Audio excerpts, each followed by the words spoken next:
évidemment, on va parler de la 54e minute à la fin, on va dire, mais il y a quand même une première mi-temps où on s'est embêté, que ce soit des deux côtés, où il y avait pratiquement rien. Première heure. Oui, jusqu'au but de Gradel qui déclenche les choses. Ouais, mais vois plutôt le côté positif. D'accord. Derrière, on s'est tellement emballé, enflammé que c'était Non, génial. mais oui, non, mais après, en première période, on a vu le Marseille de ces dernières semaines, malheureusement, où il y avait quand même peu de mouvements, peu de solutions, et où tu avais le Imboula qui portait trop le ballon, etc. Après, effectivement, ces changements changent tout et modifient tout. Et moi, quand même, quand je vois la première mi-temps, je suis un petit peu frustré de me dire pourquoi il reste pas, et là j'en reviens à ce qui s'est passé à Reims, avec Payet dans le milieu de terrain, parce que ce milieu de terrain, c'est le problème majeur quand même de Marseille. On le voit en première mi-temps, où Romao et Imboula, ça ne fonctionne pas. Donc, Parce que ça manque de technique.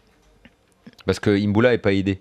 Ben oui, mais Imboula à côté d'Ayou, Imboula à côté d'Ayou, et ben ça le bonifie aussi. Ouais, Imboula à côté d'Ayou, ça marche mieux. Ouais, donc forcément, on est un peu frustré quand on regarde le match que ça soit le but de Gradel qui déclenche tout ça. Mais après, évidemment, il a une décision qui est la bonne, de tout changer, et là tu vois un Marseille qui est à nouveau offensif. Bon, après le match est complètement débridé parce que ça va d'un but à l'autre, mais Marseille redevient l'équipe qui était emballante en première partie de saison. Faut insister, souligner, mettre du stabilo, personne le fait. 3 changements d'un coup et un visage d'équipe complètement transformé comme ça quand même, hein.